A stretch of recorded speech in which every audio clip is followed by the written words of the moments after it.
Good evening, guys! Grabe, sino bang hindi sasaya kung ganyan ang reviews ng ating sabon? O, diba? So, bale, repeat orders ito, 2 beses. Una, 2 piraso ang orders niya.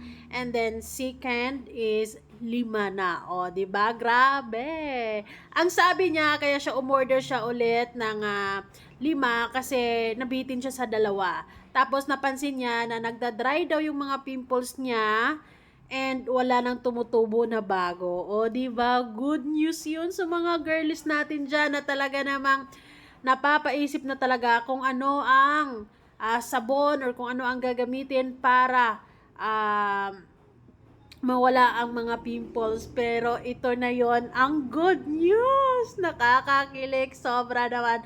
Lalong-lalo na para sa akin, syempre, makabinta ako. Plus, ano talaga, masayang isipin na yung sabon is nag-work sa kanya. Ang sabi niya, dami ko nang na-try na sabon, mas mahal pa kaysa sabon mo. O, di ba? Lumalaban ang 55 pesos na sabon natin, guys. Thank you so much, Lord. Grabe.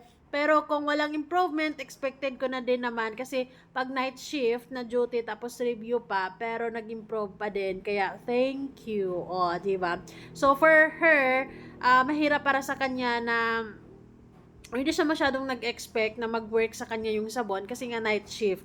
Alam niyo naman, isa din sa mga nagti-trigger ang mga pimples is yung kulang sa tulog.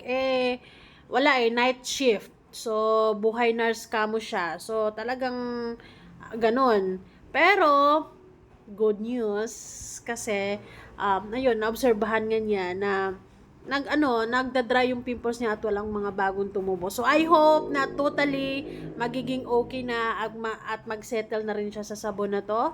Kaya guys, kung meron kayong same situation, may mga pimples, may mga pikas or melasma, may mga discolorations, with regular use sa ating intense bleaching soap with collagen na kasi yan, with arbutin extract plus salicylic acid, talagang mga powerful ingredients ang pinagsasama-sama natin sa sabon na yan para sa mga katulad ko na ma-pimple girls. And masasabi ko talaga na hindi ko kayo iniichos pero talagang nagwo-work sa akin 'yan.